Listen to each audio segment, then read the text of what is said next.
Welcome back with a smiling face. Links to previous episodes are given in the video description, so don't forget to like, subscribe and share the video. The Orphaned Secrets. Episode 5. Chapter 29. Sarin's POV. I should have let Callie kill him. No one would have said anything. He came into my guest room uninvited and tried to have his way with me, all the while Sam was asleep next to me. I could give two ts if he mistook my room for Alexa and Xandra's, that only made this situation 100 times worse. I should have let Callie kill him. Luna, I can assure you that Damon will be handled appropriately. That is, once he gets out of the hospital. To be quite frank, I'm surprised you didn't kill him, Richard spoke to me as we sat in his office after the whole ordeal. I don't know why she didn't. He groped her, thinking she was Alexa. Brent shouted, throwing his fist into the wall and leaving behind a gaping hole. Brent, that's the third hole this month. Please try to control your anger, son. You're the future beta. You can't be losing your temper like that all the time, Richard reprimanded him. What do you expect, sir? Damon, that sorry excuse of a diaper stain, said he wanted to Alexa and was going to threaten her to keep quiet about it. And I said that he will be handled. He's lucky that it was the Luna he pissed off and not Alpha Jasper. Though, I can't imagine Jasper will be very happy to hear someone in this pack put their hands on his Luna, Richard said while he let out a deep sigh and rolled his eyes. Where are Alexa and Xandra? I asked. They are with Griffin and his parents. And don't worry about Sam, I'm sure he's having the time of his life with Killian as we speak, Richard replied. Richard, this is absurd. There has been more drama in the 3 days we've been here than in the 3 weeks the girls stayed with us at Blue Lake. What happened to keeping us safe? I snapped. Sarin, believe me, I didn't think my pack members would be this degrading. Though, I can't say that I am surprised by the fact that 2 siblings are the ones causing the drama. What? I exclaimed. Are you telling me that Damon and Lorelai are siblings? Yes, unfortunately, they are. Lorelai is Damon's younger sister. Damon is only a year older than her, so they are very close, and they both have similar personalities. Damon and Lorelai are tupias in a pod, Luna. They feed off each other's toxicity. It's even worse these days because neither one of them has found their mates, Brent spoke up after he finally sat down. I'm not one to really judge, but I don't see why the moon goddess would even bother with them. At the rate they're going, they will end up executed for doing something stupid and against the law, I retorted. I don't care whose room he thought he was going into. You just don't do that. And Lorelai needs to stop antagonizing people out of jealousy and spite. Xandra told me this morning that she has fully accepted Griffin as her mate. She's going to be Luna over everyone in this pack, and I'm afraid of retaliation. I went through hell because of someone who was obsessed with Jasper. I will not allow the same SHT to happen to Xandra, not after the hell she's been through. And if any male wolves think that they can put their hands on Alexa because they believe that Brent doesn't deserve a mate as beautiful as her, then they have another thing coming. There are very few people out there in this world, of our kind, that can relate to what they've been through. Yes, Sarin, I completely agree with you on that. And I am happy to hear that Xandra has accepted Griffin. What about Alexa? Richard asked Brent.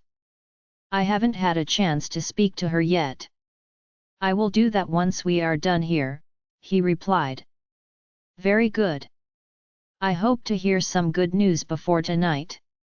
It would be great to announce our 2 new ranked females at the same time we announce the succession of leadership to you and Griffin. Brent nodded his head and smiled. I looked at him and gave a small smile myself. He doesn't know it yet, but I already know that Alexa will accept him before the end of the day. Just call it intuition. Richard, I will say this once again, but this is the last time. Your pack needs to get in line. I don't care that we are guests, I am a Luna, and the girls are the future ranked females of this pack. They will be respected. After what I saw from Xandra last night, I can already tell you that once she gets into the rhythm of being a Luna and is fully being bonded to Griffin, nothing will stop her from keeping what rightfully belongs to her. She may be introverted and shy, but she has fire in her, and she will do whatever it takes to protect what's hers. And as of right now, that's Griffin. The moon goddess didn't make a mistake when it came to mating Xandra with Griffin.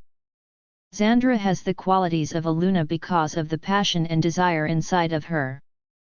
Alexa is cool and calculated with the ability to think on her feet. That's what makes a good beta. Yes, Sarin, I 100% agree with you. My pack will be blessed to have them as their ranked females, they just don't know it yet. I nodded my head and let out a deep breath. I sensed that Callie was still irritated, but she was calming down now. Brent, we are adjourned, go find your mate and bring me some good news, will you? Brent smiled at Richard's humor. He bowed his head and left. After he was gone and the door was closed, I turned back to Richard. Richard, what are we going to do about Marvin? It's only a matter of time before he finds out the girls are here.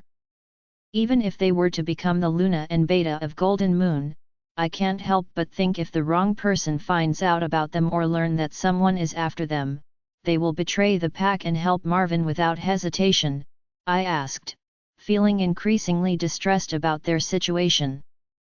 I have been thinking about the same thing, Sarin. And I hate to admit that even though I wish I could say no one in this pack would ever do that, the truth of the matter is, anyone can betray their pack for the right price. He was right about that. I didn't trust anyone in this pack anymore, and I couldn't wait to be rid of Marvin, save Jennifer and anyone else he may have, and get back to my own pack. Brent's POV.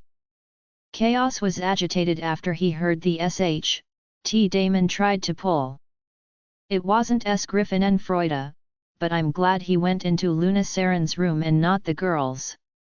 I swear, had he actually put his hands on Alexa, I would have killed him. I wouldn't have even been punished for it either. Touching another male's mate is against the law, from my understanding. While walking towards my destination, a small gust of wind came through. I picked up Alexa's scent and chaos immediately calmed down. Mate. She is near. I nodded my head and followed her scent. I was surprised to see that I was following the same path we had taken on our first walk together.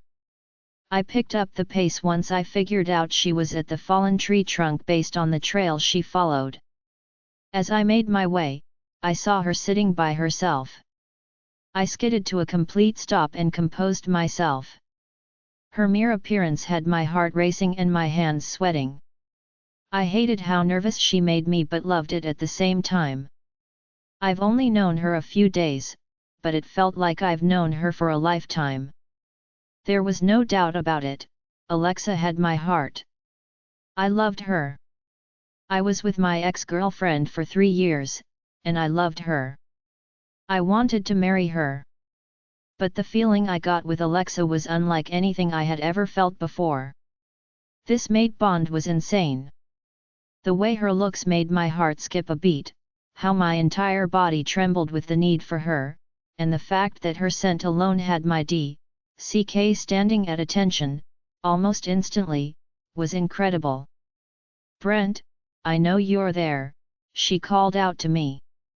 At first, I wondered how she knew it was me, but then I remembered she probably picked up my scent too. Is everything all right, Alexa? Why are you out here by yourself? I asked as I walked up to her. When I stood in front of her, she looked up at me with her beautiful eyes, and I felt like my soul was getting sucked into them, but in a good way. I'm just worried about the whole Damon thing. I mean, he went into Sarin's room thinking it was mine and Xandra's, and he wanted I can't even repeat it. I may not have lived in the real world for very long, but I know what he wanted to do to me wasn't right, she said, disgusted. I honestly can't even imagine what's going through your mind right now. Believe me when I say that, had it been your room, Damon would be dead. I wouldn't have held back if he succeeded in putting his hands on you. When he gets out of the hospital, he's going to be severely punished. I would think getting attacked by Callie was enough punishment, Alexa replied with a small chuckle. I smirked at that. Well, unfortunately for him, it's not. Damon has a lot to atone for based on the fact that he wanted to force you into SLX. It's even worse that he actually put his hands on Sarin while her son was in the bed with her. I am honestly surprised she didn't kill him or, at least, allow her wolf to kill him. He could have harmed Sam, and that wouldn't have been good for anyone. Forget Jasper, nothing is scarier than a mom protecting their young. Alexa nodded her head but immediately frowned. What's wrong? What you just said, how nothing is scarier than a mother protecting their young. It makes me wonder if our mother did everything she could to protect us. And I don't mean the moon goddess. I mean our mother that we were reborn to. I mean, Xandra and I were kidnapped when we were babies. Our parents had to have put up a fight to keep us, right? She asked, looking me dead in the eyes. I didn't know how to answer. I mean, I know my parents did everything they could when I was kidnapped, but I was an adult and considered dead after so many months. It was different in her case. Truthfully, I don't know, Alexa. I can't speak for all parents. But, I would like to think that your parents did everything they could to get you back. I mean, you guys are of alpha blood, so it would make sense that they would do whatever it took to keep you safe. Why doesn't it feel like it though? She asked, and I could see tears pooling in her eyes. Alexa, your situation with your sister is different compared to mine, or even Sarin's. We don't even know exactly how you guys ended up in Marvin's possession.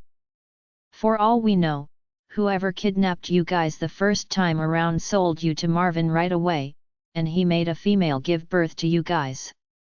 I genuinely don't even know how this whole being reborn thing works.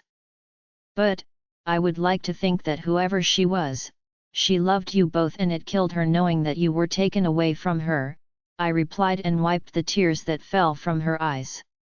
I always thought of Alexa as the strong, courageous one between her and Xandra, but I guess it was a wall she built up to protect her emotions.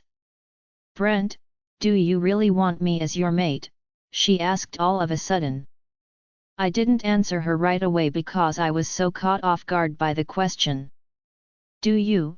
She asked again. I cleared my throat before answering, yes, Alexa, I want you to be my mate, and I want to be your mate if you'll have me. Are things always going to be this hard if I were to accept our bond? I mean, Damon wants to hurt me. Lorelai wants to hurt Xandra. What's not to say that others won't try to hurt us when they find out what we're going to be? I knew. She was asking about the fact that she and Xandra would be the ranked females of our pack after tonight. I can't answer that, Lex. It's not going to be perfect, that I know for a fact. But, I promise you that I will do whatever it takes to keep you and your sister protected. As well as any other pack member that wants to keep their heads on their shoulders. She looked at me dead in the eyes. Her tears had stopped, and all I saw were blue orbs as beautiful as the ocean. Can you promise that you'll love me? The way Griffin loves my sister? Or even the way Jasper loves Sarin? No, I can't, I answered, and her eyes filled with tears again. I cupped both of her cheeks with my hands. God, her face was so small and compact. I promise to love you more than that. Her eyes widened at my response. Before she could say anything, I captured her L.P.S. with mine. As soon as our L.P.S. touched, it was like fireworks were erupting all over my body. This was it. Our bond was sealed with a K.S.S. Now all that was left was to complete the mating process, but that would take more time given everything going on. I wouldn't rush her into X, especially not after the SHT Damon tried to pull this morning. Alexa pulled away slightly, but I kept my forehead on hers and we were both panting. She smelled so good, and she tasted even better. Her eyes were still closed, but I watched as she gulped back her nerves. Brent? Yeah. Kiss me again. She didn't have to tell me twice. I slammed my L.P.S. into hers and held her as tight as I could. Back at Blue Lake. Jasper's POV. I was confused as to why Dorian and his wife were asking about Sierra. No one has mentioned her ever since she was outcast to the cottage across the lake. I don't think anyone has even bothered to go see her. After our guests dispersed accordingly to get settled in, I made the journey to my office to wait for Dorian. It's already been 3 days since Sarin left to stay at Golden Moon, and I was going crazy without her.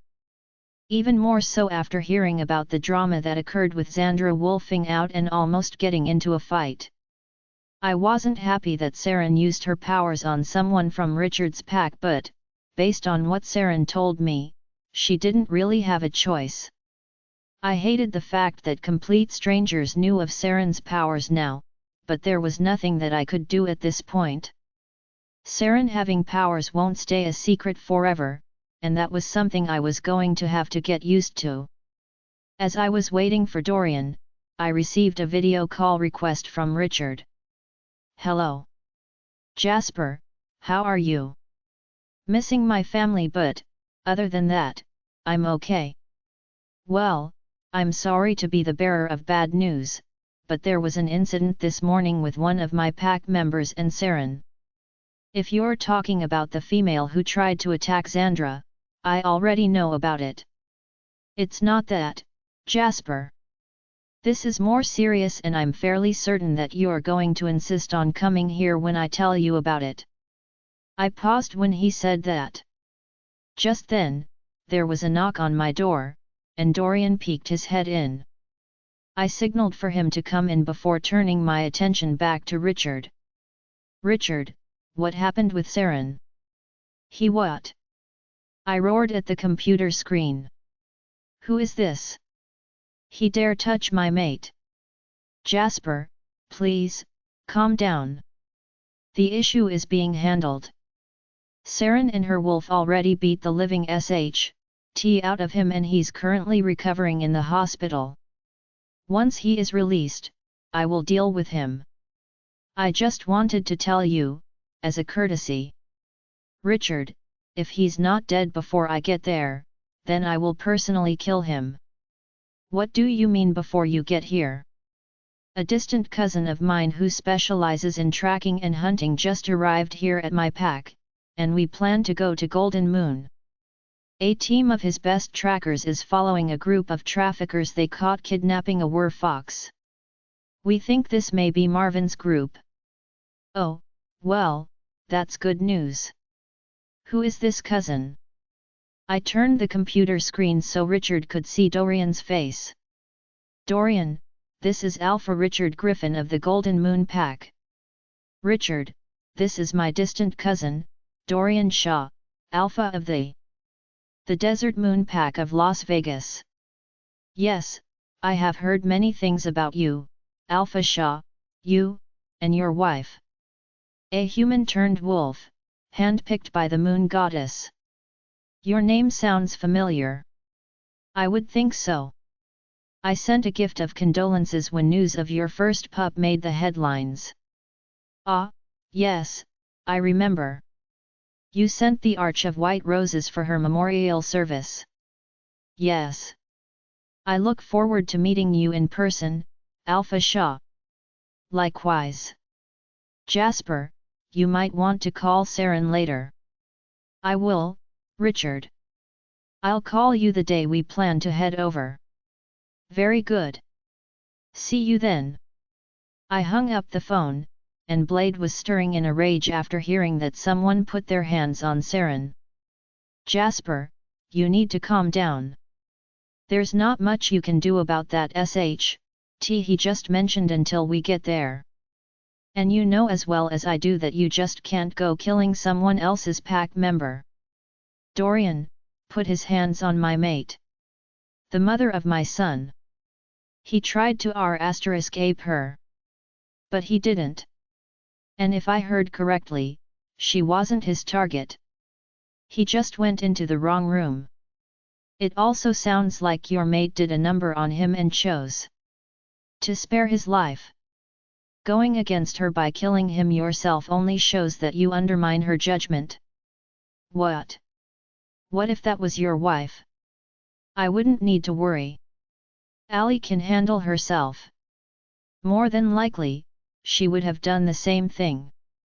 Beat the out of him and let him live.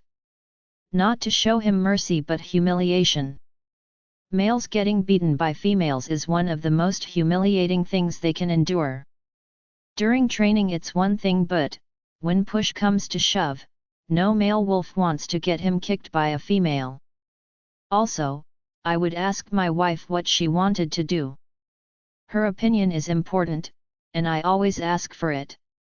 You ask for your wife's opinion? You never used to ask for a female's opinion on anything. I've changed a lot in the last 4.5 years, Jasper. Allie changed me for the better and she keeps Bandit at ease. Allie isn't just my mate or my wife, she's my Luna. Decisions that affect the pack are made by us, and not just me. Allie's opinion is one of the most important. Even more than Brandon and Mikey's. I was shocked. Dorian valued his wife's opinion more than his beta and gamma. I had never heard of such a thing. Most alphas rarely asked for their Luna's opinion on pack politics. I know you haven't been alpha as long as I have, but I would think that after 10 years, you would have figured out that a Luna has just as much say in pack politics as an alpha does, he said, almost as if he read my mind. Look, Jasper, I'm not going to sit here and berate you about getting your together as an alpha, because that's not why I'm here. But I will tell you this, sending your mate to another pack, thinking that you're protecting her, was the wrong move. Yes, she's powerful, and she wanted to go to protect those 2 girls you found, but you should have gone with them from day one. I could have easily met you there and not here. What you're doing is excluding your Luna from important pack decisions and torturing both of your wolves by being apart. Why Spot do you think I brought Allie with me? Not because she wanted to come, but because being away from her isn't good for my emotional state. What? Your emotional state? Yes, shit, my emotional state, he snapped at me. I have no problem admitting it. My wife is my rock, and she keeps me sane. I haven't been away from her for more than a few days because of work. Stop putting your pack in front of your mate. Without a Luna, a pack will eventually fall apart because she is the glue that keeps a pack together. Not the alpha. I didn't know what to say to him. No one ever said any of this to me before. Not even my parents. I had originally asked him to see if we could let go of the past and to apologize for the I did 10 years ago, but I guess that wasn't even necessary anymore. If there was one thing I knew about Dorian, he doesn't bother with dishing out life advice unless he actually cared. I guess I had a lot to think about. Chapter 30. Milan's POV.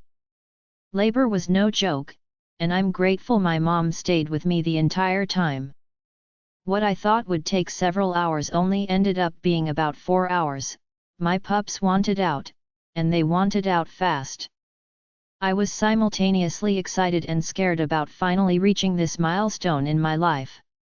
I never dreamt that I would be a mother, but it was like I told the desert moon Gamma.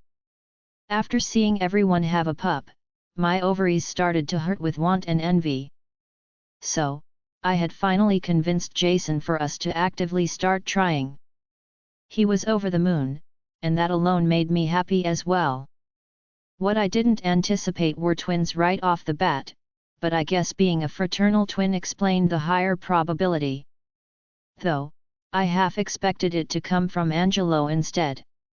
Something else I didn't expect, most of all, was my twins to come out one right after the other and covered in fur. Whoa, what spot? I heard Jason react. Oh my goddess, my mother gasped. Dr. Andrews held one pup while Serena held the other. Both pups were in wolf form. My eyes welled up with tears, and I'm anything but a crier. My stars, jade wolves, Dr. Andrews whispered. Jason grunted when he saw our pups. As soon as he said that, I watched as both pups immediately shifted into their human forms without so much as a peep. Shifting was painful even for adults, and yet, my children did it with ease. What? What does this mean? I asked as I stared at them, feeling crippled by the weight of so many emotions threatening to overwhelm my postpartum state. Gamma, we must inform the Alpha, Dr. Andrews said, completely ignoring my question. Jason looked at me, and I could see the fear in his eyes. No one speaks of this to anyone outside of this room, was all he uttered before leaving the room. I was stunned. Dr. Andrews shook his head and handed over my son while Serena passed over my daughter. Both opened their eyes, and I was startled to see they both had green eyes. Jason had brown eyes, and I had hazel eyes. How did our children end up with green eyes? What did all of this mean? Jasper's POV. Rare and once-in-a-lifetime events seem to be common occurrences these days. To say I was completely gobsmacked by the events unfolding would be an understatement. Jason's and Milan's pups were jade wolves, the exact same type of wolf as Xavier's daughter. I knew this wasn't completely unheard of, but it was hard to wrap my head around the fact that I just added twin jade wolves to my pack when I already have 3 primordials and a light witch. This was such a disaster. A blessing, of course, but a disaster nonetheless. I sent for Dorian and his ranked members. The birth of Milan's pups changed everything. The stakes were even higher now that I had 2 more pack members in danger if Marvin found out about the Gamma pups. It wasn't long before they showed up at the hospital, but I just couldn't find it in me to tell Dorian what was going on. I still couldn't believe it myself.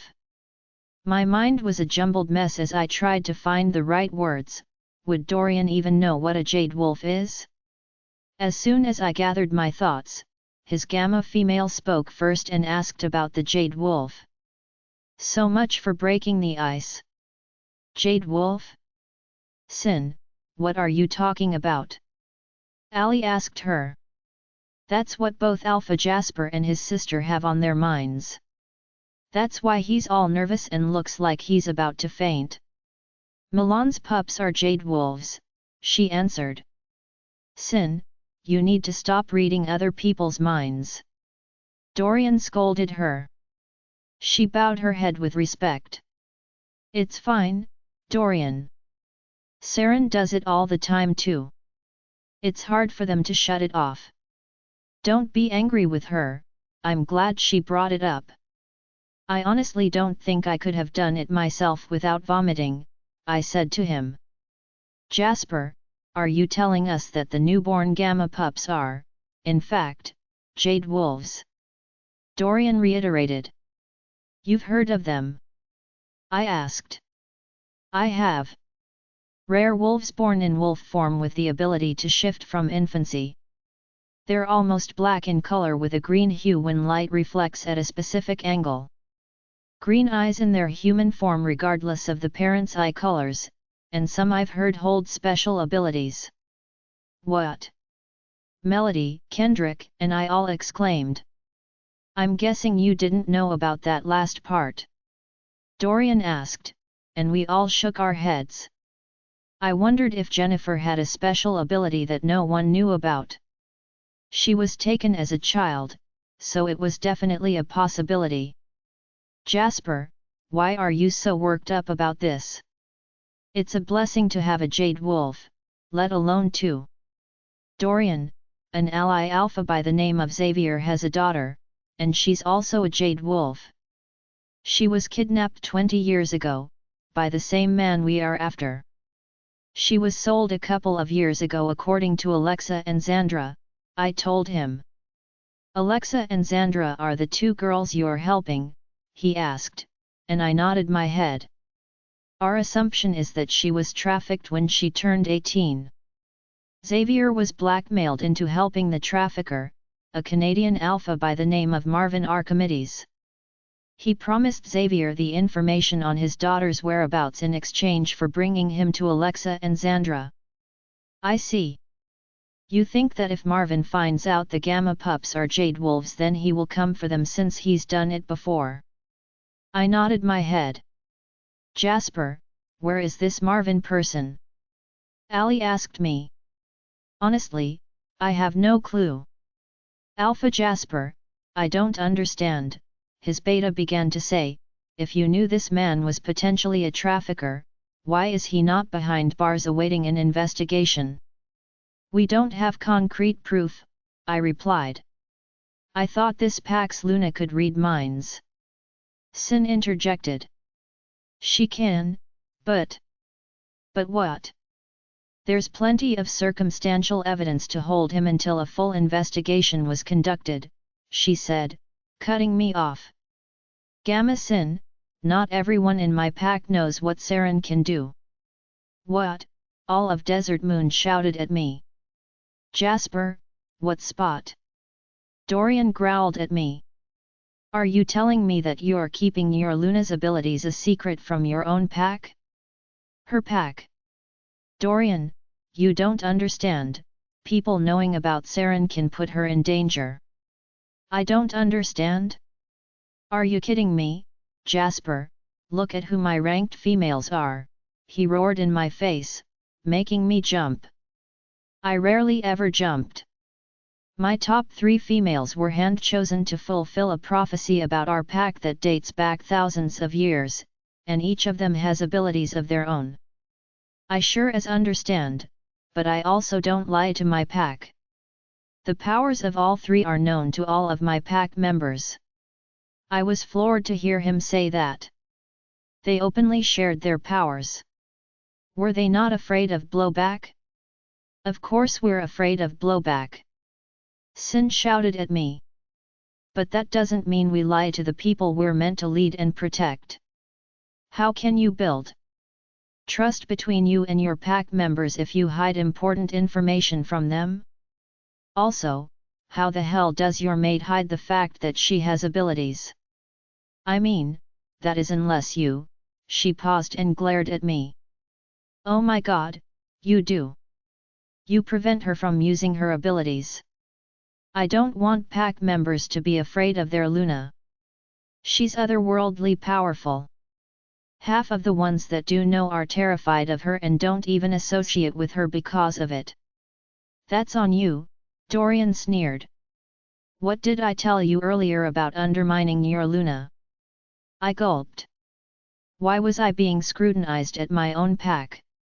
I growled at Dorian, who growled right back. We ended up in a shoving match, to which his beta intervened, but that only pissed off Kendrick, who also got involved. The next thing I knew, we were all in a punching match with each other, and Jason came out of nowhere. Now he and Dorian's Gamma were snarling at each other, and it turned into an all-out brawl in the hospital waiting room. I could hear the girls screaming and telling us to quit our crap. Dot was trying to push Kendrick back while Leah was grabbing onto her mate as well.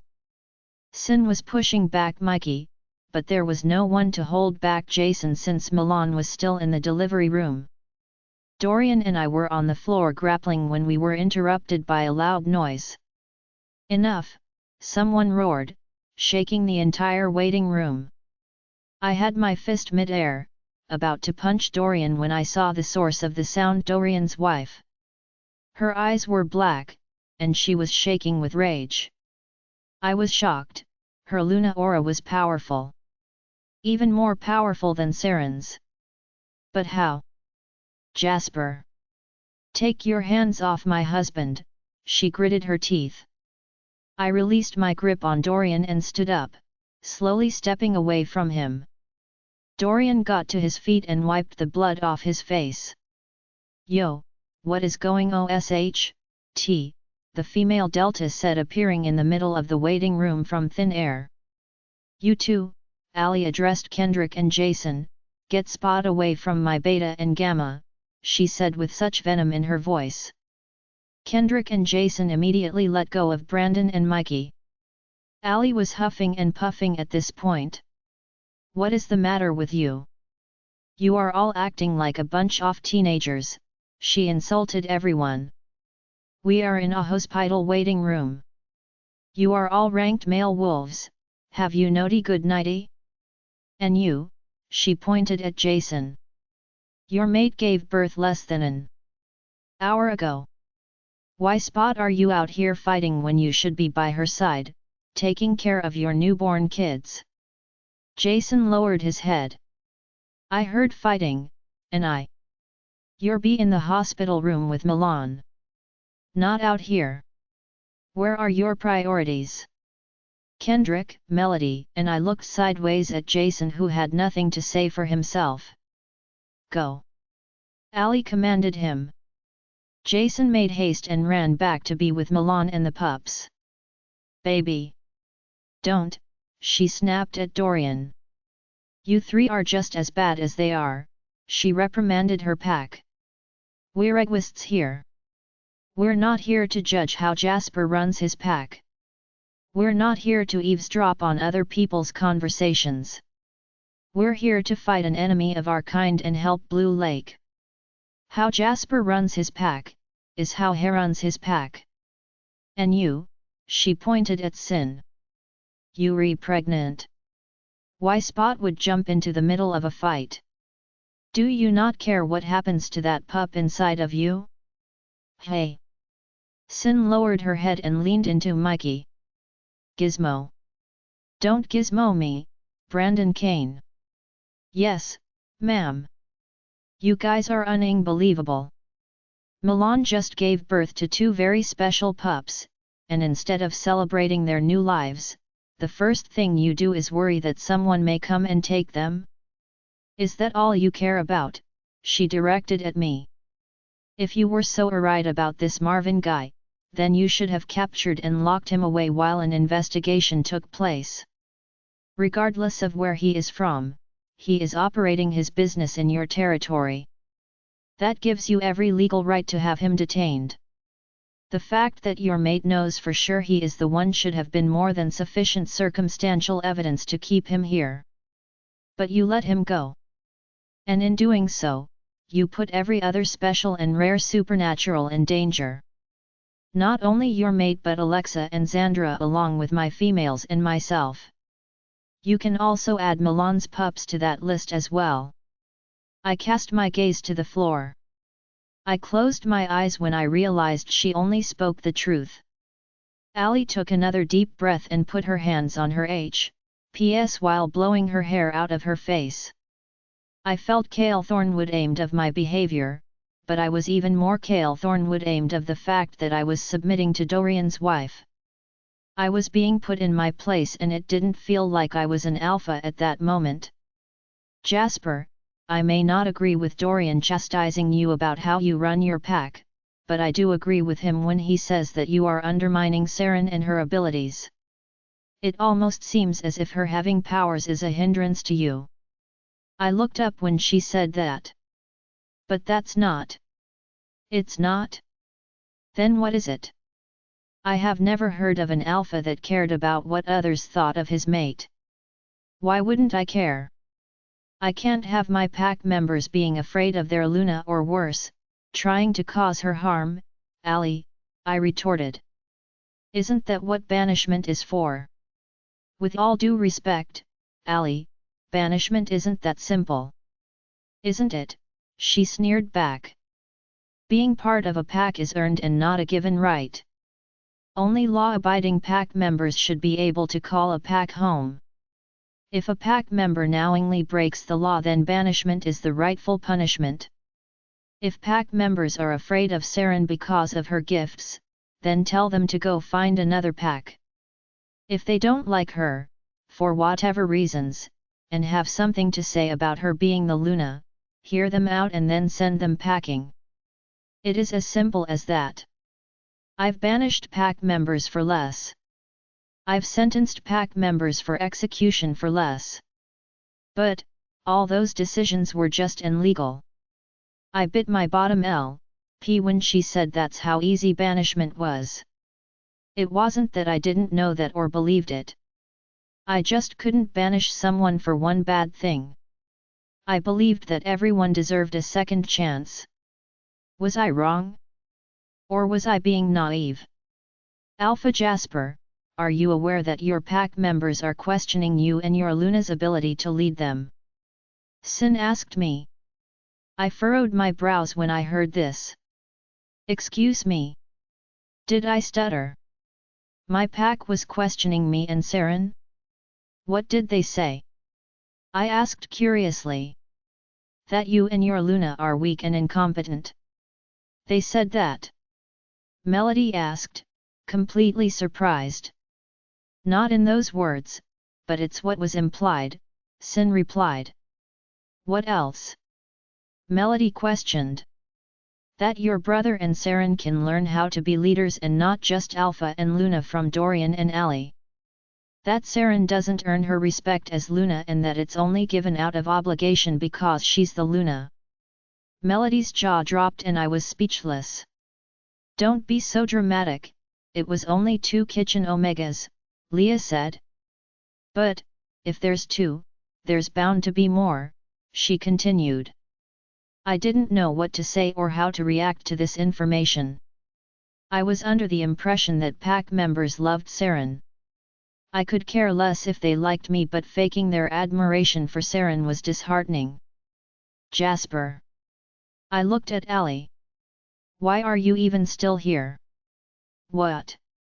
Dorian told me what happened to Sarin at the Golden Moon Pack. Why are you still here? What happened to Sarin? Melody asked me.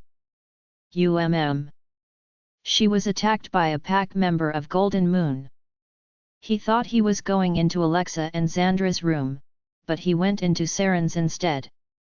He put his hands on her, I explained. Kendrick and Melody couldn't believe what they just heard. When did this happen? Kendrick asked. Early this morning, I responded. Both of their eyes bulged out of their eye sockets. Why are you still here? They screamed at me. Sarin handled it, I responded with annoyance. That's not the point, Jasper. Ali shouted at me with complete frustration and her hands on her H.P.S.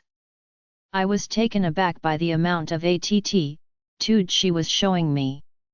Yes, Sarin has powers and, yes, she's a beta.ss wolf. But that's not the point. The point is, she was attacked by someone at another pack that she is visiting.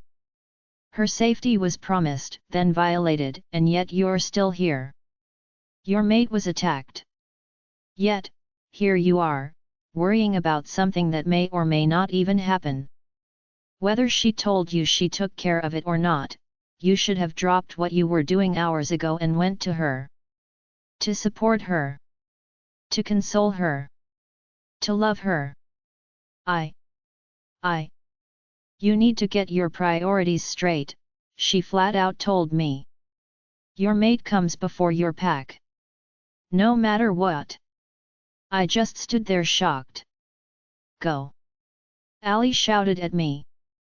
I nodded my head and left to go straight to Golden Moon.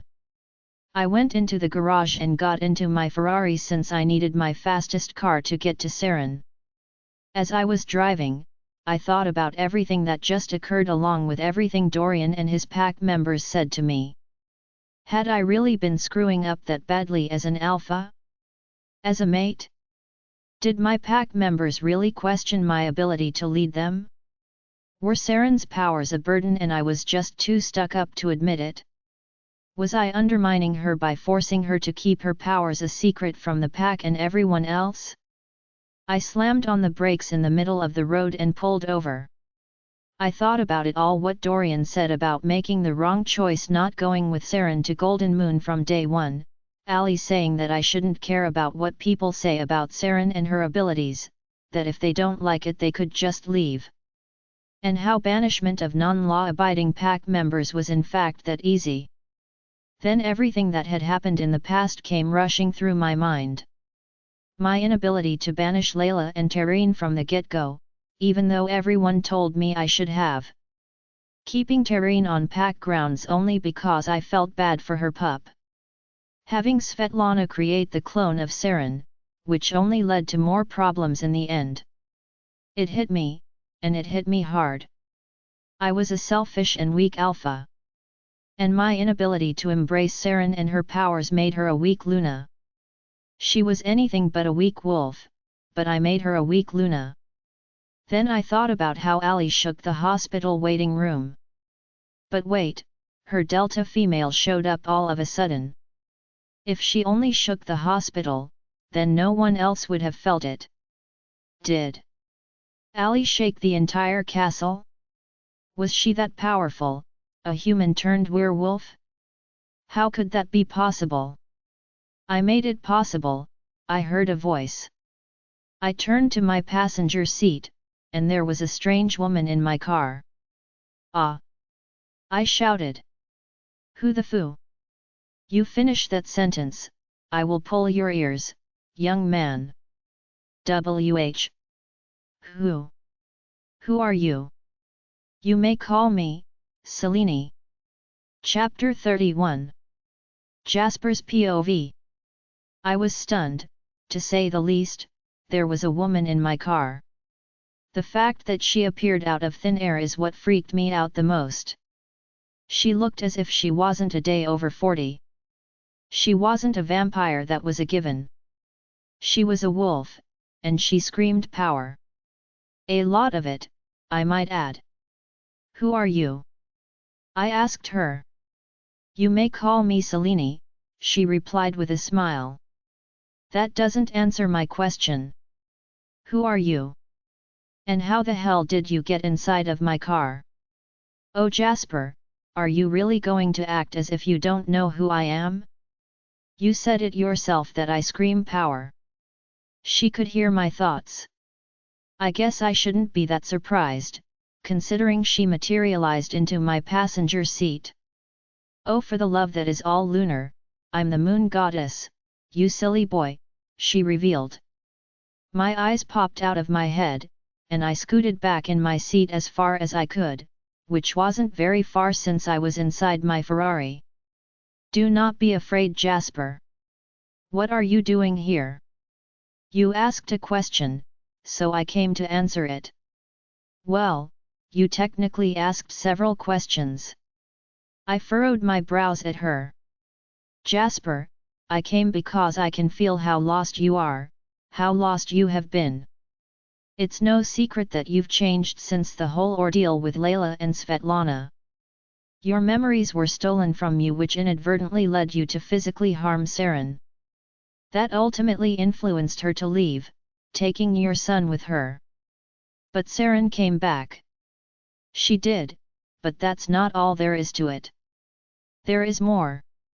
I just looked at her, waiting for her to continue, but she didn't. Aren't you going to tell me what it is? No. What? I cannot give all of the answers, Jasper. I am not here to spoon-feed you. There are things you must figure out on your own. You are the alpha of your pack. So, start acting like it.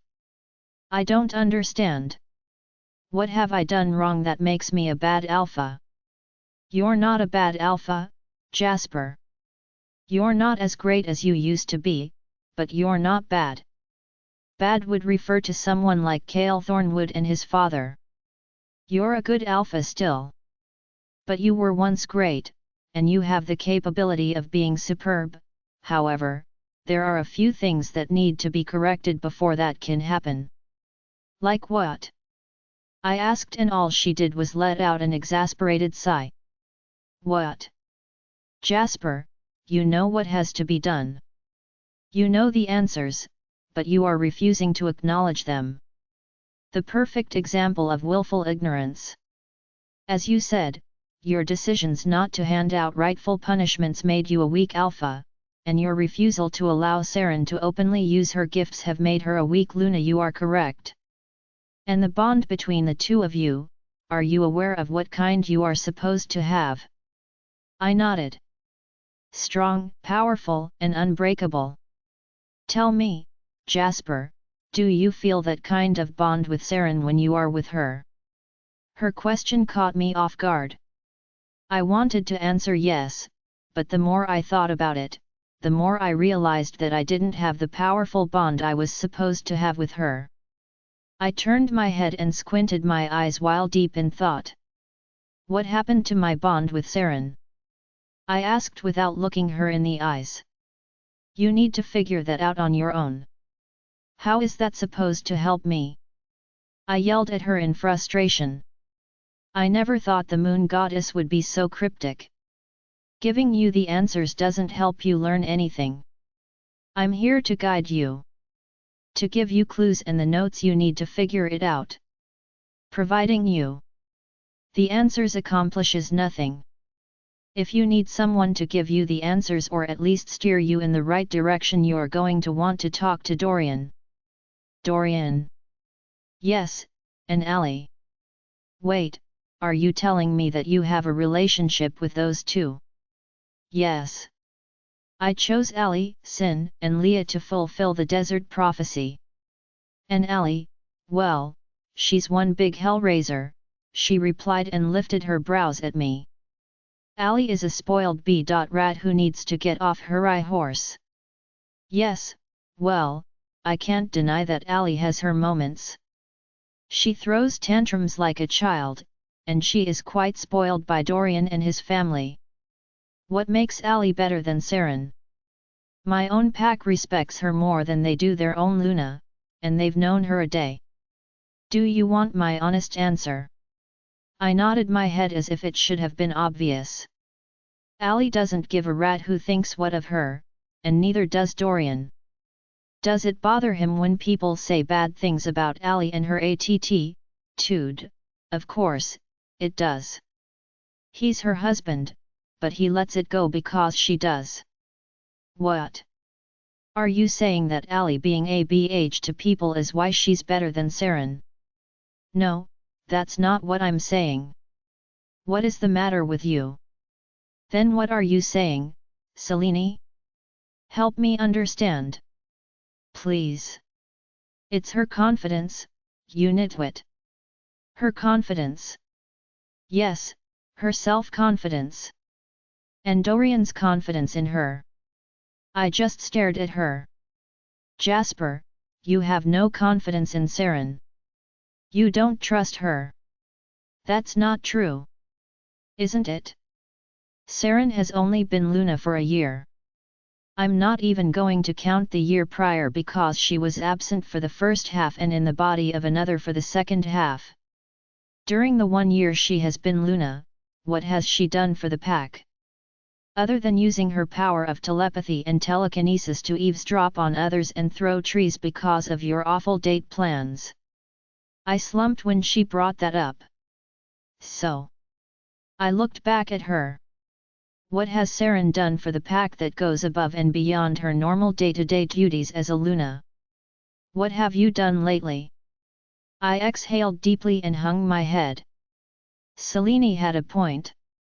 Sarin and I haven't done anything for the pack as a whole in the last year. Though I blamed it on the whole probation fiasco with the elders, the real reason was that I didn't care to, even though Sarin did. There were several events that Sarin wanted to host for the pack as a whole, but I turned every single one of them down. I guess I really was excluding Sarin from pack politics when all she had been doing was trying to be a better Luna. Okay, fine. You're right. Sarin and I haven't done much for the pack as a whole, but that doesn't make us bad leaders, I said, defending myself. Maybe not to you, but you need to think of how every single one of the decisions you and Sarin make affects the pack as a whole. Your pack is massive, Jasper, but it won't always be if you don't find a way to work with Sarin as partners, and not just as mates. Let me guess, you want us to be like Dorian and Allie. Heavens no, I do not want you to be like Dorian and Allie. Those two give me raging headaches, but I love them nonetheless, and I cherish my relationship with Allie. She's just a handful and, in all honesty, and I think she can learn a thing or two about humility from Sarin. I scoffed. That was the first negative thing that I've heard anyone say about Allie. And here I thought everyone loved Allie. Of course not. Allie knows that. But, she is a force to be reckoned with, and that is because I give her that power. And what about Sarin? It was Selene's turn to scoff at me. Sarin doesn't need my help when it comes to power. She's a primordial. The strongest of her kind. She is more powerful than anyone before her, even William. Wait, what? And you would have known that from day one had you not forced her to suppress and hide her abilities. I was speechless. I really had been making all of the wrong choices when it came to Sarin. Is that why our bond was weakened? It's not too late, Jasper. Things will return to the way they should be, as they were before the incident with Layla. But you must hurry, and you need to listen to Dorian when the time comes. I saw her body begin to fade away. Wait. Selene. Please. Yes. What about Alexa and Xandra?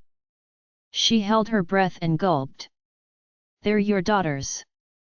Why won't you give them back their memories and help them find their way back to your kingdom? Because I am not at liberty to interfere. I have been prohibited by the other deities, the other gods and goddesses of the kingdom. Can you at least tell me why Sarin is so invested in helping them? And don't tell me it's because she's a kind-hearted person. She smiled before I heard a faint humph. You will all soon find out. Allie will help with that. Again with Allie. Jasper, I am not playing favorites if that's what you are insinuating. Allie will be an asset. Trust me, my child. I let out a deep breath and nodded my head. Be well and know that I am always here to guide you. And thank you for protecting Alexa and Xandra. With those final words of gratitude, the moon goddess disappeared. I slouched in my seat and put my hand to my forehead, inhaling sharply. This day was one hell of a day. I took a few deep breaths and thought about everything she said. I couldn't accept that I was jealous when she mentioned her relationship with Allie and Dorian and that she was giving Allie power. But then, I had no reason to be envious because Sarin was always supposed to be the superior wolf. My choice to hide her powers is what made her weak. I grunted and rubbed my face. I put everything on the back burner and started up my car. I needed to get to Sarin and discuss everything with her. This involved not only me but her too. There was something I couldn't deny, though Allie was right. I didn't have my priorities straight, that made me a bad mate and a bad father. I stepped on the gas and made the 4 drive to Golden Moon. Chapter 32. Griffin's POV. The long-awaited day was finally here. Everything was going to change for Brent, Mav Kellunk, and me. I was in my room getting dressed for the gathering taking place shortly. Richard sent a massive mind link to the entire pack notifying them an important announcement would be made, and that all pack members were to attend. I don't know how he managed to get everything set up last minute, but there was even a stage and podium outside. Because this wasn't considered the official ceremony for an alpha, it wasn't necessary to have an elder present. My understanding was that because Richard was going to be an elder once he transferred his alpha authority to me, he would take care of the actual alpha ceremony. I honestly thought Richard was more excited for tonight than any of us, especially since Brent and I were both able to give him some good news. The girls accepted us and agreed that we would announce them as our mates after we all received our new TLES. We did feel bad for Mav Kellunk since he still didn't have a mate, but we were scared that she-wolves in our pack would come out of the woodwork to try and convince him to take them as a chosen mate, all for the chance of having a TLE. With Mav Kellunk being the way he was, that wouldn't be easy. He was not a virgin by any means, and he was definitely waiting for the right girl.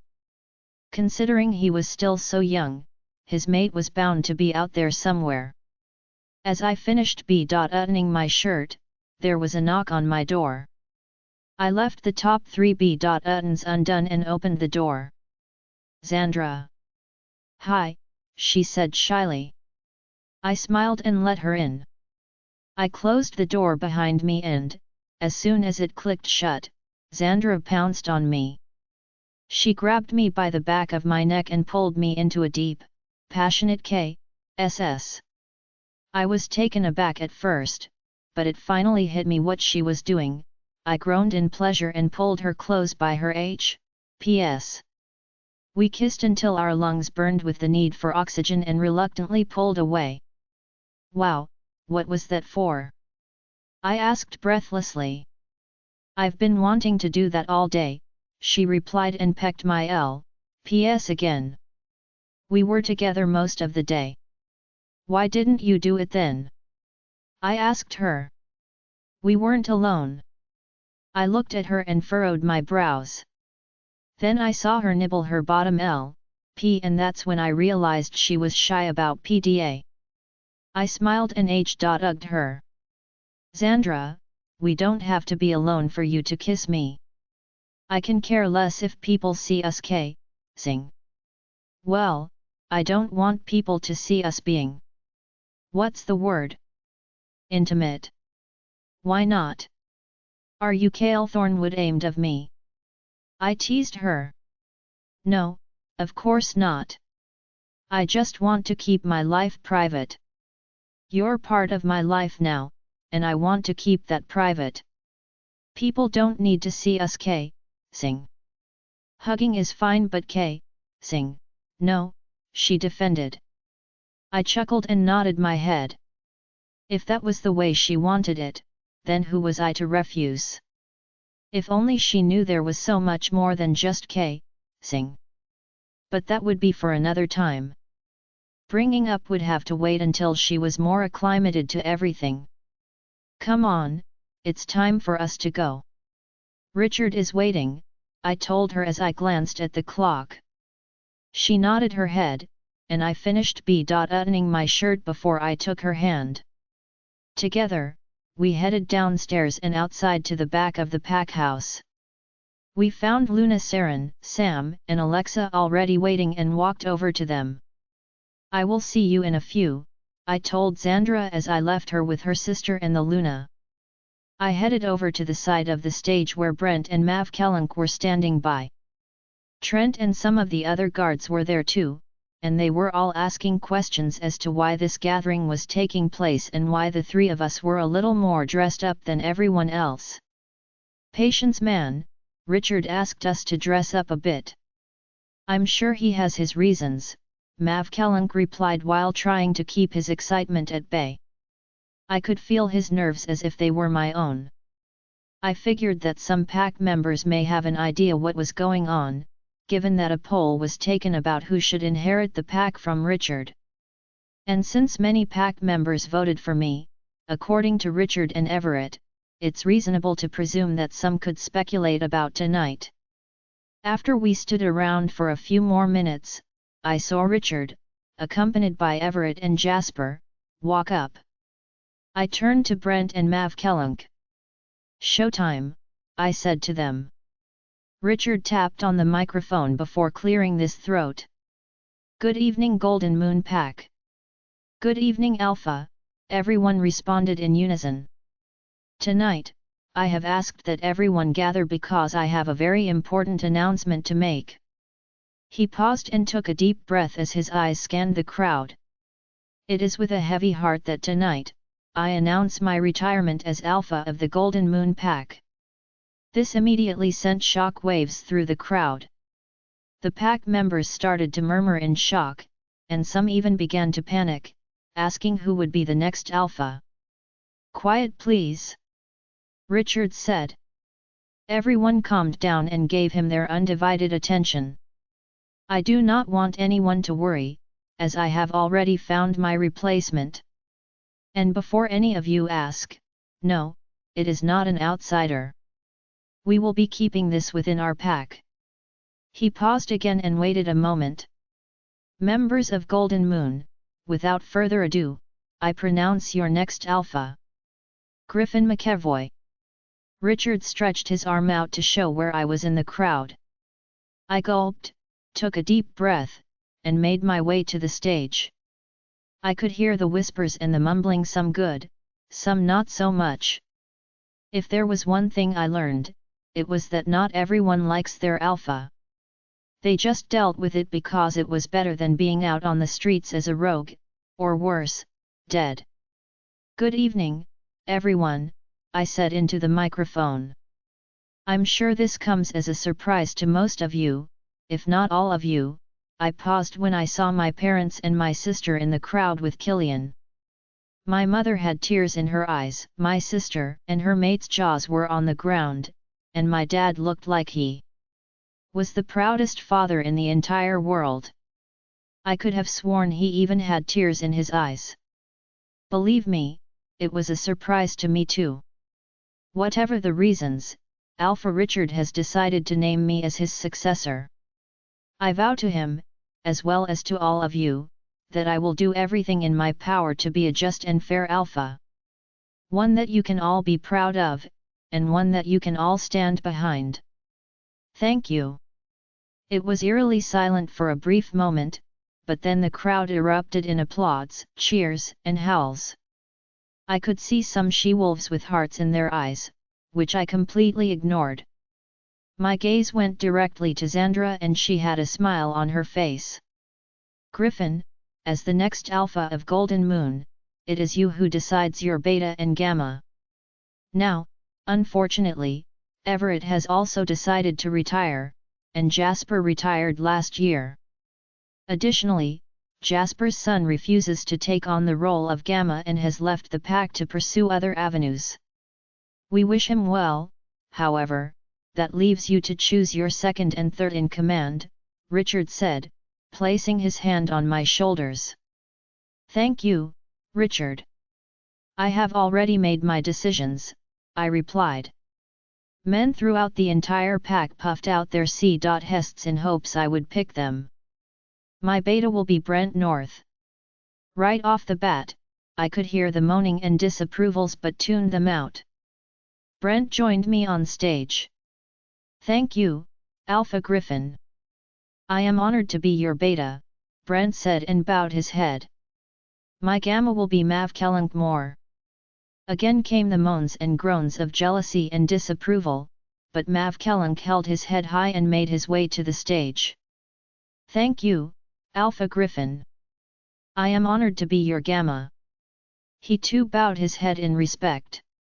"It is done. Golden Moon, I announce your new Alpha, Beta, and Gamma." Richard bellowed without the mic. The crowd cheered, but you could tell some of it was forced. They would get over it. They would have to. As the applause died down, I saw that some pack members were turning their heels to leave. "Before we all disperse for the evening, as your new Alpha, I have a very important announcement to make." I turned to Richard and he nodded his head. I turned to Brent who also just smirked. Finally, I turned to see Xandra. Smiling and she nodded as well. There was no turning back now. As many of you know, our pack has been without a Luna for quite some time now, and although Richard did a superb job with our pack, we all know that having a Luna is important for a pack's survival. And so, it is with great pleasure that I announce my mate, and your future Luna. Xandra. I extended my hand and pointed to where she stood behind the pack. Everyone turned around to face her, and I swore I could see steam coming out of the ears of all the she-wolves, especially Lorelai's. Xandra, will you please join me on stage? I asked her. She slowly started to walk towards the front, and I could tell that females were fighting the urge to attack her. When she made it to the stage, I went down to meet her and held her hand as she joined me to my left. I squeezed her hand tightly and intertwined our fingers before addressing the pack again. As many of you know, there was an incident the other night with a pack member and Xandra. I make this statement now and expect everyone to obey. Xandra is your future Luna. This means that any insubordination towards her is direct insubordination against me. This kind of behavior will not be tolerated. Anyone that makes any attempts to harm Xandra or belittle her because of her background will answer directly to me. Is that understood? Yes, Alpha Griffin, pack members replied, but I heard more male voices than I did female. And one more thing, I said before people could turn away. Brent. I gave him center stage. As your new beta, I too have an announcement to make. Like Alpha Griffin, I also have found my mate. She is none other than the Luna's twin sister. Alexa. There was silence within the crowd as jaws hit the floor once again. Alexa, if you would be so kind as to join me on stage. Sarin pushed Alexa a little before she made her way. Brent followed my lead and met her halfway and brought her to his side on stage. Golden Moon, as many of you know, there was another incident this morning that involved a pack member and the Blue Lake Luna. Sadly, we learned that this pack member's intent was to cause harm to Alexa but mistakenly went into Luna Sarin's guest room. Such heinous crimes will not go unpunished. Any pack member that is seen or heard attempting to cause harm to either Luna Xandra or Beta Alexa will be severely punished. Actions have consequences, so be ready to be handed those consequences, Everett said to the pack. That is all, you are all dismissed. Richard said as his final command as Alpha. Everyone turned and left. I caught something out the corner of my eye, and it was Lorelai shaking in rage. I already knew that announcing I was the new Alpha would cause issues, and I was prepared to handle them. I was prepared for Lorelai now. I would protect Xandra from anyone and anything. I was not going to lose my second mate over a crazed individual like Lorelai or her brother. After everyone left, Trent and the others slapped us on our backs and congratulated us. At least our friends were supportive. When everyone had left, it was just me, the guys, Xandra, Alexa, Richard, Everett, Jasper, and Luna Sarin outside. So, how does it feel? You're the Alpha now. Sarin exclaimed to me. It doesn't feel any different honestly, I replied. Not yet, at least. But when we have your Alpha ceremony within the next couple of weeks and I perform the full transfer of power, then you will feel it, Richard told me as he put his arm around my shoulders. I have a question, Xandra said softly. Yes, Luna. Richard said to her. Xandra pressed her L.P.S. together and didn't know how to react to being called Luna for the first time. Why do we have to wait for a couple of weeks? She finally asked. Because baby, we need to wait for the full moon, I answered her. Hey! Sarin reacted. Cale Thornwood's alpha ceremony took place on his birthday, but it wasn't a full moon. That's because Cale Thornwood came from alpha blood, young Sarin. But for Griffin, because it is a transfer of TLE and power, it needs to be on the full moon when my power is at its peak. Like any other wolf, the full moon is when we are at our strongest. And I need to be my strongest to give Griffin all of my alpha power, Richard explained to her. Oh. Okay, that makes a lot of sense, she replied, making all of us chuckle. Everett, Jasper, I'm sorry to intrude, but where are your mates? Nina is currently visiting our daughter at their pack, Everett replied. And Becca is visiting her sister at their home pack. Our niece recently gave birth, Jasper responded. Oh okay. I was afraid Alexa wouldn't have anyone to assist her in learning to be a beta.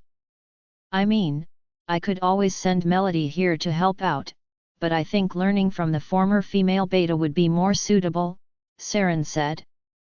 Not to worry, young Luna. Nina is thrilled. She almost tried to come back early when I told her the good news, Everett said, making all of us a little more at ease. I had to admit, this felt good. I was surrounded by people who I knew were going to be my support system in this new transition, and I was excited to finally start learning from Richard. We eventually all went our separate ways, but Xandra and I went to my parents' house since I knew that they would want to see us. As soon as we walked in, I was engulfed in ah.ug by my parents, and I saw that my sister grabbed Xandra. Oh my god, my baby boy is our new alpha, my mother squealed and cried. Son, was this the news you didn't want to tell us? My father asked while slapping my back, and hard. I had to admit, that one hurt. Yeah, I'm sorry you guys. I wanted it to be a surprise, and also give Richard the respect of announcing it. You little punk. Why didn't you tell me you had a mate? I had to find out like this, my sister shouted while punching my arm. No, no, no, please don't hit him. Xandra said while getting between us. What? My sister asked. Oh no, I'm not hurting him. I'm his older sister. It's sisterly love. Hey. Xandra moved her head. I grabbed her by the waist gently and kissed her temple. Xandra, my sister, and I have a love-hate relationship. She's 5 years older than me, so she tends to be a little on the rougher side when it comes to loving me, I told her. Please, forgive her, my brother-in-law said, coming up to us. My name is Thomas. And that's Chelsea, I added while pointing to my sister. You didn't tell me you had a sister, Griffin, Xandra said while glaring at me. I'm sorry, baby, but it slipped my mind with everything going on. Chelsea and Thomas were out of town visiting human friends when we got here the other day. I didn't have a chance to introduce you. Plus, I felt this would be better timing. How so? Chelsea asked. That way if you bother her too much, she can just command you to go away. I threw it in her face and smiled. She scoffed in offense and aimed to punch my arm again. As she did though, I timed it perfectly and flexed my bicep, making her hit solid muscle instead. Ow! You jerk, she shouted. I stuck my tongue out at her. Suddenly, I was slapped in the back of the head. I grabbed the back of my head and saw that my mother was the one who hit me. Mom? What was that for? That's not how an alpha acts, she scolded me. I didn't have anything to say to that. Just then, I heard snickering and giggling. I turned back in the other direction, and Xandra had her mouth covered as she was trying to contain her laughter. We all just stared at her when suddenly, she straight up busted out laughing. I had never once seen or heard Xandra laugh before. It was foreign and just beautiful. I'm sorry, I'm so sorry. I'm not trying to laugh, but just seeing how you and your sister act with each other, and how your mom slapped. She laughed again before she could finish talking. Oh, I'm sorry. That was the funniest thing I'd ever seen. I didn't think family squabbles. Is that the word? I nodded my head. Squabbles are entertaining.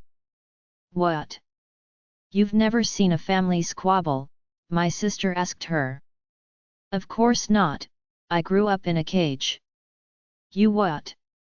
Chelsea and Thomas exclaimed. Xandra immediately stopped laughing and covered her mouth again.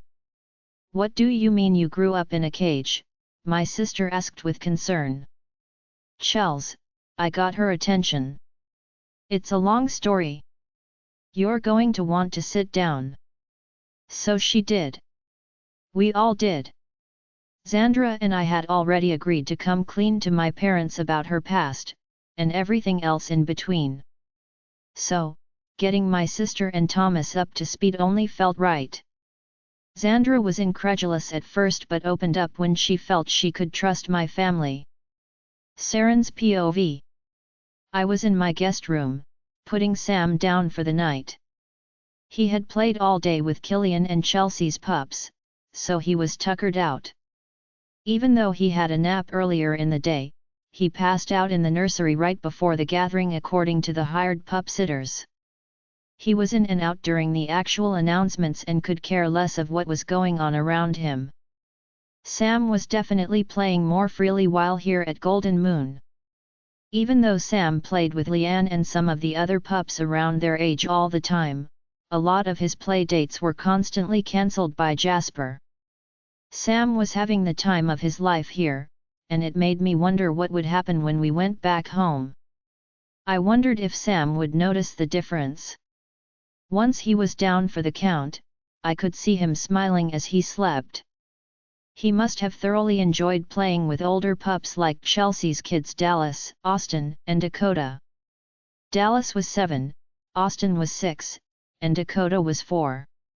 I couldn't suppress the smile that came over my face. I finally got ready for bed myself, but, as I was tucking myself in, my phone dinged. I picked it up and saw it was a text from Jasper. It was almost 2 in the morning. Prince Charming, Tink, I know you're probably asleep, but I wanted to let you know that I will be a Golden Moon in about an hour. Me, Jasper, is everything okay? Why are you coming here so late? Prince Charming, we need to talk and it's very important. Just try to stay awake for me. This can't wait. Me, okay. I will. Drive safely. Prince Charming, I will. I love you. Me, I love you too. I put the phone down and sat up, making sure that I didn't disturb Sam. What would be so important that Jasper had to drive here in the middle of the night like this? An hour later, Jasper came in and, before I could even get out one word, he enveloped me in ah.ug so tight I thought he was going to break me in half. Sarin, are you okay? He asked me before he even put me down. Of course I am, why wouldn't I be? Richard told me what happened this morning, or rather yesterday morning. Ugh, I asked him not to. I didn't want you to worry. Why wouldn't you want to tell me something like that happened to you? With Sam right next to you, at that? What happened to you promising me to never hide anything? I couldn't answer him. I did promise to never hide anything of this sort again, but I broke that promise. You're right, I'm sorry. I wasn't thinking clearly. I handled the situation, and I thought it wouldn't be a big deal. Sarin, did you use your powers on him? Yeah, I threw him out of the room with them. Sarin, you can't, he stopped mid-sentence and growled. I knew what he was going to say without having to read his mind. "Jasper, you need to stop," I said to him. "Stop what?" "Stop telling me to hide my powers," I shouted at him. I wasn't afraid of waking Sam since he could sleep through just about anything. "Just stop." I was putting my foot down. "Sarin. No. I'm sick and tired of you telling me to suppress my powers, Jasper. You're suffocating me. I've been here just under 4 days, and I've never felt freer. Yes, I've used my powers against Richard's pack members, but that's because I had to. I had to protect Xandra. I had to protect myself. I had to protect our son. Our son," I emphasized, pointing to Sam asleep on the bed. Jasper looked past me at him and lowered his head while letting out a heavy sigh. "Sarin, you can't be using your powers against someone else's pack members like that. They could retaliate. So let them." "I'm not," cackled Jasper. "I'm a Luna. I'm a primordial.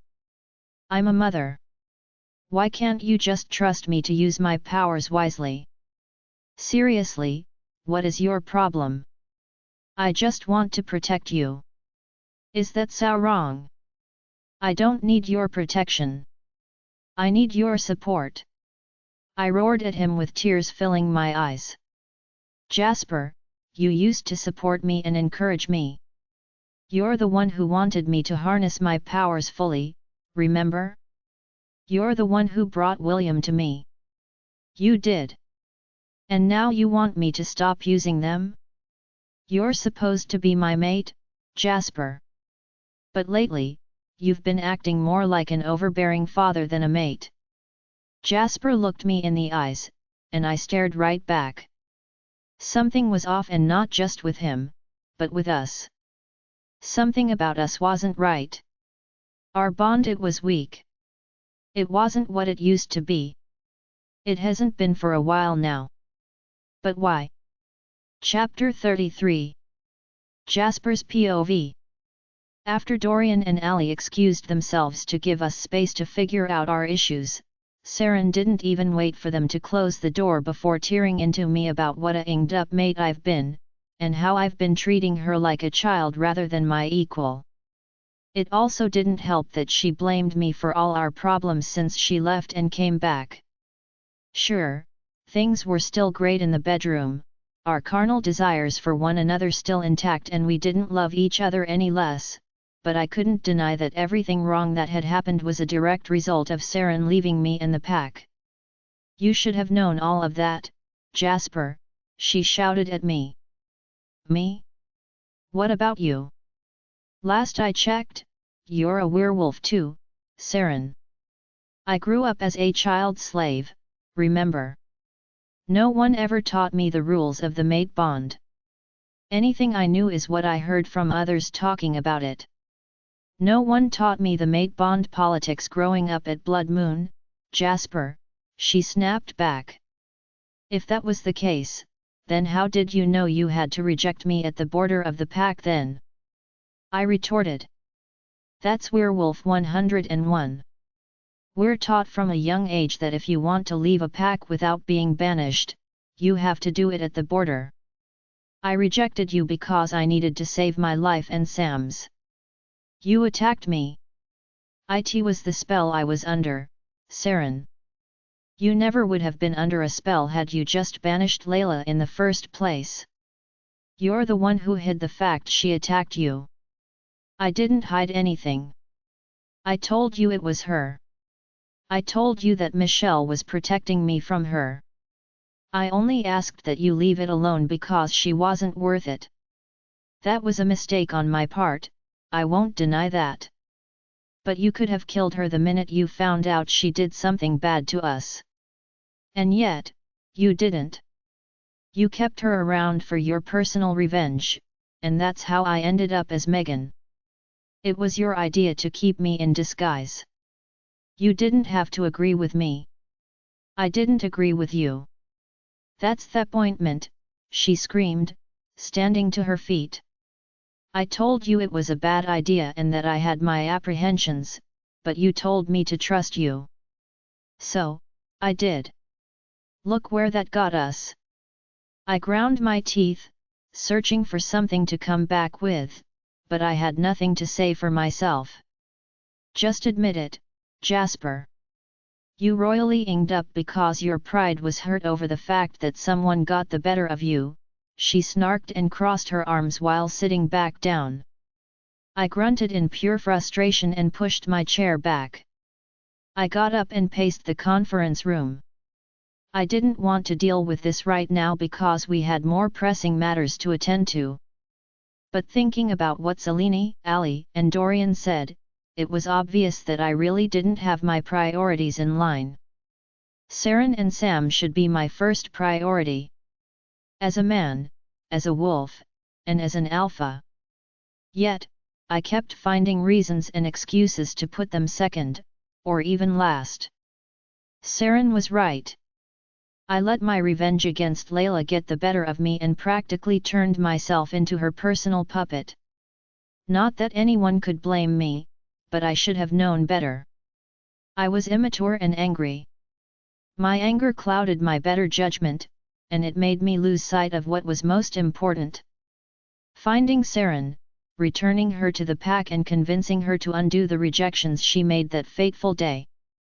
But I was so engrossed in Layla's retribution and my desire to emotionally torture her, it slipped my mind. Then everything came rolling in like a thunderstorm, and I completely forgot about it all. It was no wonder that our bond was weakened. Not just because I had become an overbearing mate, but also my oversight of what should have been the most important in my life, my mate bond with Sarin. I stopped pacing, having come to the realization how much I had truly inged up. I dropped my head and let out a deep sigh. "You're right," I said softly, but loud enough so she could hear me. "What?" I said. "You're right. You're right, Dorian's right, Ali's right, Selene is right. Everyone I right. I inged up. I royally inged up as an alpha, but more importantly, I inged up as a mate and as a father. I should have done more to find you sooner, especially after finding out you were pregnant at the time. I admitted. You and Sam should have always come first, but I didn't do that, and I'm sorry, dearest." I sat back down next to her and took her hands in mine. Thankfully, she didn't pull away. "I'm so sorry, Sarin. I've been a horrible mate. I should have been supporting you in everything, but instead, I criticized you and made you hide who you really are. I shouldn't care what people think about you and your abilities. But after you left and rejected me, I couldn't bear the thought of ever losing you again. Jasper, why didn't say any of this sooner? I asked you over and over again throughout all last year if you were okay, and you told me yes. You said it was the stress of having to deal with the elders. I know. I should have been honest with you. But I thought that you would get mad at me for holding on to all of those feelings still, to this day. Why would I get mad? I would have understood. I rejected you and I practically rejected our pack. Yes, I get it, you were under the influence of dark magic, but I forgave you for everything, Jasper. I won't lie and say that it doesn't hurt anymore. You know, the fact that you tried to strangle me and root with other she-wolves to spite me, but I never once blamed you for any of that. I was honest with you from the day you showed up at the condo to find me. I don't understand why you couldn't do the same. I didn't want you, or anyone else to think that I was affected so much by all of that. But I was. When Svetlana gave me back my memories, and all the horrible things I did to you came rushing back, I wanted to claw my own heart out. I went from being sad, to hurt, to pissed off, and I forgot what was really important. I looked into her eyes as she stared back at me softly. Getting you back should have been my first order of business when I got my memories back, but I made my personal vendetta with Layla my first priority and that's where I went wrong. I'm sorry, baby. I'm sorry. Sarin let out a deep sigh and nodded her head. I'm sorry too, Jasper. I should have been more upfront with how suffocated I felt by you. Maybe, had I been more open and put my foot down sooner, we could have avoided all of this fighting. I nodded my head and rested my face on the back of her hands as I continued to hold them. We sat there in silence, taking in just how messed up our bond had really become. After a few minutes of sitting there, Sarin spoke first. So, how are we going to do this? Do what? I replied without looking at her.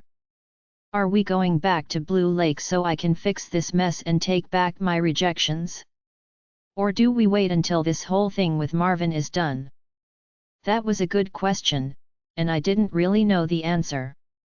Before I could even respond, the door burst open, and Kendrick came scrambling in. I'm so sorry, I know you guys are trying to work things out, but we have a H.H problem, he shouted at us, completely out of breath. What is it? I asked. The beta female from Desert Moon had 2 visions, at the same time, he answered. Our pack and Golden Moon are going to be attacked simultaneously. What? Sarin and I shouted. We looked at each other and knew that we needed to put this conversation on the back burner. We stood up and followed Kendrick through the Golden Moon pack house to where everyone was gathered. When we arrived, I saw Ali and Sin on either side of Leah taking care of her. Leah was covered head to toe in sweat and looked exhausted. Oh my God, is she okay? Sarin asked. She will be, Ali answered. The stronger her visions, the more energy it takes out of her. Why didn't I get a vision? Sarin asked herself aloud. Because, said a familiar voice. We turned around and in came William and Olivia. Sarin, we didn't get the premonitions because our powers work differently than the beta female of Desert Moon, he said. Who are you? Brandon asked. Greetings Desert Moon. My name is William Curvino. I am Sarin's forefather and the first primordial to ever exist. All of our mouths collectively dropped. He just downright outed himself. Everyone who didn't know his real identity had their mouths hanging open. WH. William, what are you? Sarin stuttered. It's all right, Sarin, he told her. It's time that I also stop hiding. I feel that my personal apprehensions are what pressured Jasper into doing the same with you. It's time that I came clean with the world, he said and smiled. He looked around at everyone and grinned. I'm not only the first primordial to ever exist, but I am also immortal. I was also the guardian of the Lunar Kingdom at the time Alexa and Xandra were abducted. I killed the god responsible for the attack, and then left because I was Cale Thornwood aimed that someone had gotten the better of me. He looked directly at me when he said the last part. I guess he and I were the same in a sense. Everyone was stunned and completely silent. After a few minutes passed with no one saying a word, Griffin broke the silence. Okay, not that this history lesson isn't great and all, but what does any of that have to do with us being attacked? I will explain, but first, Ms. Leah, can you tell me exactly when the attack is going to happen? William asked her. It's kind of hard to say, she answered. How do your visions work? I asked her. Well, my power is to get visions of imminent danger. But over the last couple of years, they've become more and more real. Almost as if I'm experiencing it firsthand. It's why I'm so exhausted when I come to. My body feels as if I actually lived the vision. Your powers have grown, Beta Leah. The same as any other blessed wolf, your powers grow as you grow.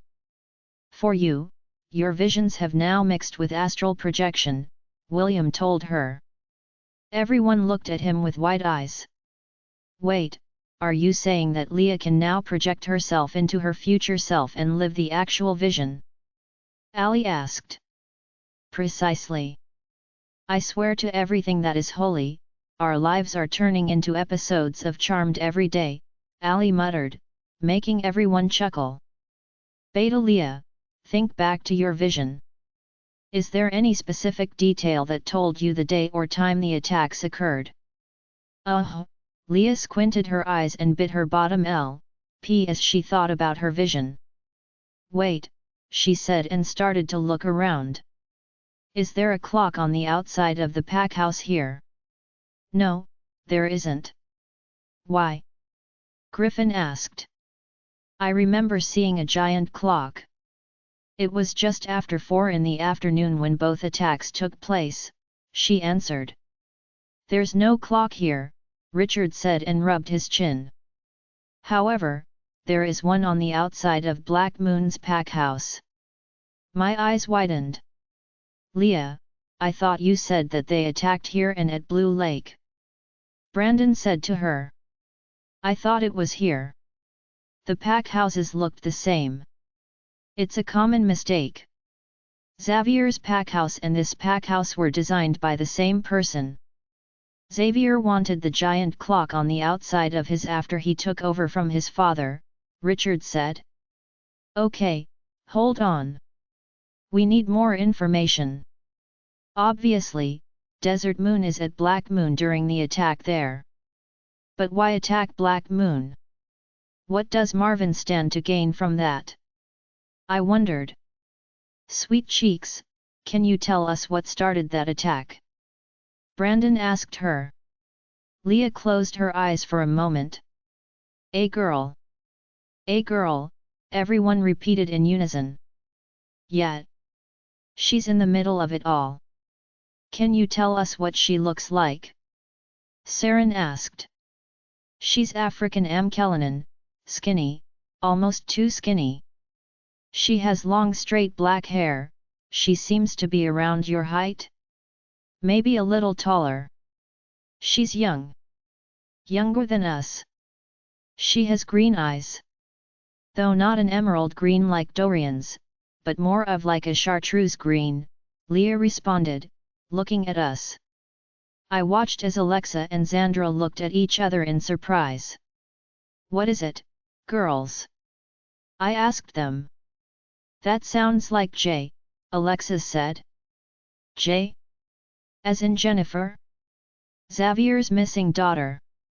Sarin asked. They both nodded. Does someone care to explain to the rest of us? Sin asked. Oh, Jennifer is the jade wolf I told you guys about. The one that was kidnapped at 2 years old. Alpha Xavier is her father, and he's the alpha of Black Moon, I explained. Wait, what? Leah asked. That's her father. I nodded. That doesn't seem right. Why? I asked. Well, because it looked as if she was afraid of him. She was trying to hide from him. To get away from him and the woman he was with. He actually starts the fight, Leah replied. What? Richard and I both exclaimed. We looked at each other dumbfounded. Why would Xavier attack us? I questioned. And why would his daughter try to flee from him? Richard asked in return. And a brunette woman 50s, about Sam's height, and silver eyes. Leah said to us. That sounds like Heidi. The Luna of Black Moon, Richard stated. Hold on, Leah said as she moved her head again. She, and by she, I mean Jay. She's hiding with, she looked up and scanned around the room, you, she said while pointing at Mav Kellunk, Griffin's new gamma. Excuse me, he said. I'm sorry, Beta Leah, but I don't hide during a fight. I'm a warrior. I run towards it. I don't know what to tell you, because, in my vision, you're hiding, Leah replied flatly. Okay, so even if we're not sure of when this happens, it obviously doesn't happen until we find Jennifer, hence, I said to the room full of people. Everyone nodded. Okay, look, there's a reason Leah had these visions, and Sarin and William. Ali questioned and he nodded before she continued, didn't Leah's visions come to her at a certain time, and it's so that we can change the outcome, or at least have a better understanding as to why they're going to happen and better prepare for it. We all nodded. Leah, where are Jasper and the Blue Lake Pack members during the attacks? With us, at Black Moon. Leaving Blue Lake unprepared, Melody said. Okay, that's one thing we can change. Jasper, this means that you and your pack members need to go back to Blue Lake and prepare for war. That's one thing we have an advantage over. Preparation, Ali said. She was right. If these were coordinated blitz attacks, then Blue Lake wouldn't be prepared. I looked at Kendrick and Sarin, and they both nodded their heads. This also meant that Sarin and I could fix our personal issues at the same time. But how do we find Jennifer? Xandra asked. Dorian looked as if he were about to answer when his cell phone started to ring. Hello? Yeah. What? Are you sure? Where? When? You're positive? Albert, we can't afford any mistakes. What? Are you serious? Okay, listen to me, we're going to need help. Call Amos and let him know. Good. See you soon. Dorian hung up the phone and looked like he was about to murder someone. Babe, what is it? Ali asked him. Instead of responding to her, he turned to Sam and Lucas. You two, call your teams, and get them prepped. Yes, boss, they replied and went in different directions while pulling out their phones. Mikey. Sir. Call Giles and David and them to get their teams prepped. I want them at the airport waiting for instructions. Yes, Alpha. Brandon. What's up? Call Bryce and have him get his team together. Why? Just do it. Okay, Brandon replied, putting his hands up. Dorian, what did Albert say? Ali asked again, growing more impatient by the second. Dorian was in full-on attack mode, and he looked pissed. He and the others followed the group that kidnapped the Werfox. They found the base of operations. It looks like it's being run by humans and some wolves. Jasper, does the name Levi ring any bells? My eyes widened and so did Kendrick and Sarin's. Jasper, that's, Sarin started to say. Marvin's human driver, I finished. That doesn't explain why you want Bryce here. This isn't his fight, Ali said to him. Dorian looked at her and all I saw was worry and fear. Dorian, you're not telling us everything? Who is Bryce? I asked him. He's a werbear. A friend of our pack, Andre answered. What do you need a werbear and his team for? I asked him, lifting a brow. Dorian gritted his teeth and cracked his neck. Babe, what is it? Ali asked him again and cupped his cheeks. He said that Jet overheard a few of the humans talking. They're not only after Alexa and Xandra anymore, or Project Gemini as they call it, Dorian said. While looking me square in the eye. They're after Milan's pups. They know that they're jade wolves. We all froze when we heard that. That's not all. We all looked at him. They know about you, baby. You, Leah, and Sin. They're after you three. Growls could be heard in all directions from their pack members, guards, and Amber and Ronnie. All of their eyes were black and filled with anger. I guess Desert Moon females were really loved. I looked down at Sarin and wondered if our pack members would react this way if they knew she was being targeted for whatever reasons. As if Dorian knew what I was thinking, he got my attention. Jasper. I looked up at Dorian. One more thing. What? Their ultimate goal is Sarin. Join our Facebook and WhatsApp group for more updates, link is given in description, rest audiobook will be continued in next episode.